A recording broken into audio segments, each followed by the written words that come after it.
মধ্যপ্রাচ্যে উত্তেজনা নতুন উচ্চতায়। হরমুজ প্রণালীকে ঘিরে যুক্তরাষ্ট্রের প্রজেক্ট ফ্রিডম শুরু, আর তাতে ইরানকে কঠোর হুঁশিয়ারি দিয়েছেন মার্কিন প্রেসিডেন্ট ডোনাল্ড ট্রাম্প।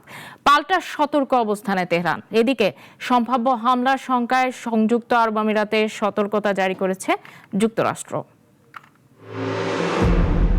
মধ্যপ্রাচ্যের অন্যতম গুরুত্বপূর্ণ জলপথ হরমুজ প্রণালীকে ঘিরে আবারও উত্তেজনা তুঙ্গে। যুক্তরাষ্ট্র শুরু করেছে প্রজেক্ট ফ্রিডম নামে একটি সামরিক উদ্যোগ, যার লক্ষ্য এ পথে আটকে পড়া জাহাজগুলোকে নিরাপদে বের করে আনা।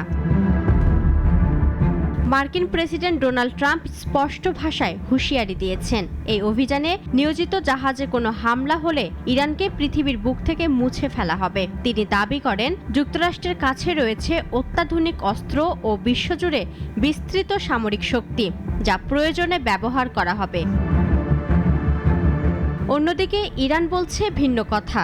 দেশটির ইসলামী রেভলিউশনারি গার্ড কোর বা IRGC দাবি করেছে, তারা একটি মার্কিন যুদ্ধজাহাজকে সতর্ক করেছিল এবং তা অমান্য করায় ক্ষেপণাস্ত্র হামলা চালানো হয়। তবে এই দাবি অস্বীকার করেছে যুক্তরাষ্ট্রের সেন্ট্রাল কমান্ড।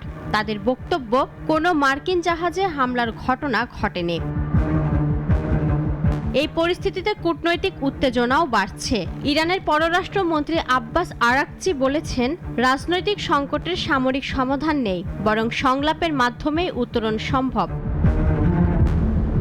এদিকে সম্ভাব্য সংঘাতের আশঙ্কায় সংযুক্ত আরব আমিরাতে মার্কিন নাগরিকদের জন্য সতর্কতা জারি করা হয়েছে।